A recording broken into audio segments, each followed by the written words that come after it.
Sir Isaac Newton वो scientist थे जिन्होंने अकेले अपने दम पर मॉडर्न साइंस का नक्शा बदल के रख दिया। न्यूटन एक मैथमेटिशियन, एस्ट्रोनॉमर, ऑथर, हिस्टोरियन, थियोलॉजन और एक फिलोसोफर भी थे। आज वे दुनिया के सबसे महान वैज्ञानिकों में से एक माने जाते हैं। वीडियो को एंड तक देखते रहिए। आप इस महान वैज्ञानिक के बारे में 20 ऐसी बातें जानोगे जो शायद ही आपने पहले कभी सुनी होंगी। नंबर 20। हम बचपन से एक कहानी सुनते आए हैं कि एक दिन न्यूटन एक सेब के पेड़ के नीचे बैठे थे तो एक सेब टूटकर उनके सर पे आ लगा। तभी उन्होंने सोचा कि ये सेब नीचे ही क्यों आया, इधर उधर या ऊपर क्यों नहीं गया। और अगर चीज़ों को नीचे धरती पर ही गिरना होता है तो चांद भी तो ऊपर दिखाई देता है, वो नीचे क्यों नहीं गिरता। तब न्यूटन ने सोचा कि ज़रूर धरती में कोई फोर्स है जो चीज़ों को अपनी ओर आकर्षित करता है, और यहाँ से न्यूटन को ग्रेविटी का आइडिया आया। अब इस कहानी के बारे में बहुत सी राय हैं। बहुत से स्कॉलर्स कहते हैं कि ये सिर्फ बाद में बनाई गई एक कहानी है और एक फ्रेंच राइटर वोल्टेयर ने इस कहानी को पॉपुलर किया है। बहुत से स्कॉलर्स कहते हैं कि ये कहानी सच है, लेकिन सेब न्यूटन के सर पे नहीं बल्कि उनके आगे गिरा था। कहा यह भी जाता है कि वो सेब के पेड़ के नीचे नहीं बैठे थे बल्कि अपने घर की विंडो से सेब के पेड़ को देख रहे थे, और तब गिरते सेब को देखकर उन्हें ग्रेविटी का आइडिया आया। अब ऐसे भी एविडेंसेस मौजूद हैं जो इस कहानी को सच साबित करते हैं। ज़्यादातर स्कॉलर्स मानते हैं कि न्यूटन ने इस सारी घटना को अपने ही समय के एक वैज्ञानिक और लेखक विलियम स्टुकली को बताया था। विलियम स्टुकली उन सबसे पहले लेखकों में से एक हैं जिन्होंने न्यूटन की लाइफ के बारे में लिखा है। जो बुक स्टुकली ने लिखी थी उसका नाम है memoirs of sir Isaac Newton's life. इसकी मैन्युस्क्रिप्ट ब्रिटेन की रॉयल सोसाइटी के पास सुरक्षित रखी है, लेकिन रॉयल सोसाइटी की लाइब्रेरी के चीफ का कहना है कि सेब गिरने की कहानी महज एक कहानी ही लगती है जिसे न्यूटन ने बाद में आम लोगों को समझाने के लिए बनाया था। नंबर 19। एप्पल कंपनी का जो सबसे पहला लोगो था उसमें न्यूटन की तस्वीर थी।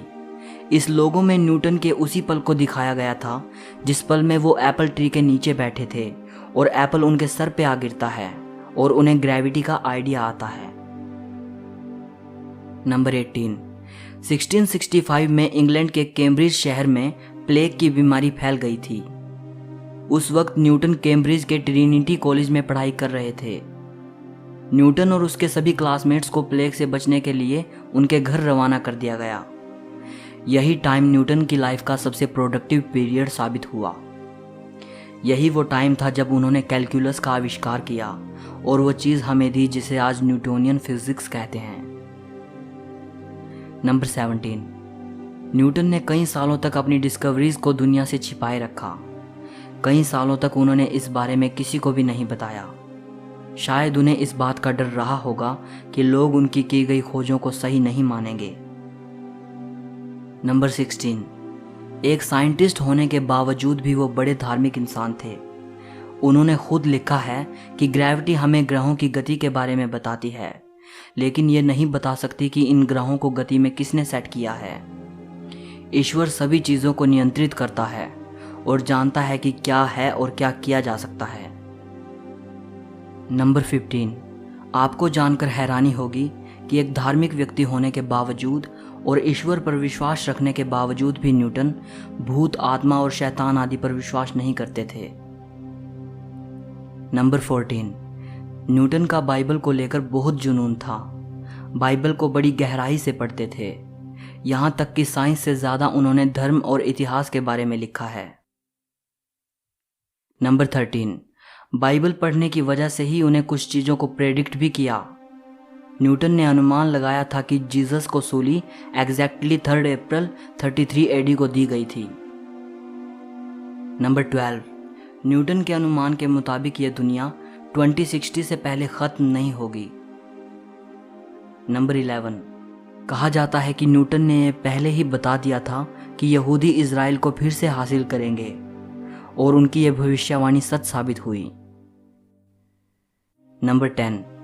बाइबल को लेकर उनका जुनून इतना ज़्यादा था कि वो जस्ट इसलिए हिब्रू भाषा को सीखने चले गए कि उन्हें बाइबल में छिपे गूढ़ अर्थों को समझना था। आपको ये जानकर हैरानी होगी कि जिस न्यूटन को हम आज एक महान साइंटिस्ट के तौर पर जानते हैं, उसी न्यूटन ने अपनी ज़िंदगी का आधे से ज़्यादा टाइम साइंस पर काम करने की बजाय धर्म के गूढ़ अर्थों को जानने में लगा दिया। नंबर 9, जिस साल ग्रेट साइंटिस्ट गैलीलियो गैलीली की डेथ हुई थी, सेम उसी साल सर आइजैक न्यूटन का जन्म हुआ था। नंबर 8, जब न्यूटन का जन्म हुआ तब वो नॉर्मल नहीं थे। उनका आकार और वजन बहुत कम था। वे समय से पहले पैदा हुए थे।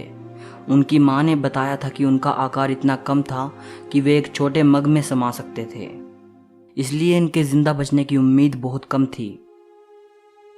नंबर 7, आइजैक न्यूटन के फादर का नाम भी आइजैक न्यूटन ही था। नंबर 6, न्यूटन के जन्म के 3 महीने पहले ही उनके फादर की डेथ हो गई थी। नंबर 5, न्यूटन ने आजीवन शादी नहीं की। नंबर 4, न्यूटन की मां चाहती थी कि वे फार्मर बने। उनका जन्म भी एक फार्मर फैमिली में हुआ था, लेकिन न्यूटन को फार्मिंग बिल्कुल पसंद नहीं थी। नंबर 3, न्यूटन ही वो साइंटिस्ट थे जिन्होंने बताया था कि पृथ्वी गोल नहीं बल्कि अंडाकार है। नंबर 2, जिस एप्पल ट्री से न्यूटन को ग्रेविटी का आइडिया आया था, उस ट्री का वंशज आज भी इंग्लैंड में मौजूद है। हालांकि जो ओरिजिनल ट्री था वो 1815 से 1820 के बीच नष्ट हो गया था। इस एप्पल ट्री का साइंस के इतिहास में बड़ा महत्व है, क्योंकि इसी ट्री से एप्पल को गिरता देखकर न्यूटन ने ग्रेविटी को खोजा था। नंबर 1, इसी ट्री की लकड़ी का टुकड़ा सर आइजैक न्यूटन की तस्वीर के साथ स्पेस में भी भेजा जा चुका है, ताकि न्यूटन ने आज हमें और साइंस को जो दिया है उसके लिए उनका आभार व्यक्त किया जा सके और उस एप्पल ट्री को जीरो ग्रेविटी का एहसास कराया जा सके। आज अगर न्यूटन जिंदा होते तो ये देखकर खुशी से मर जाते।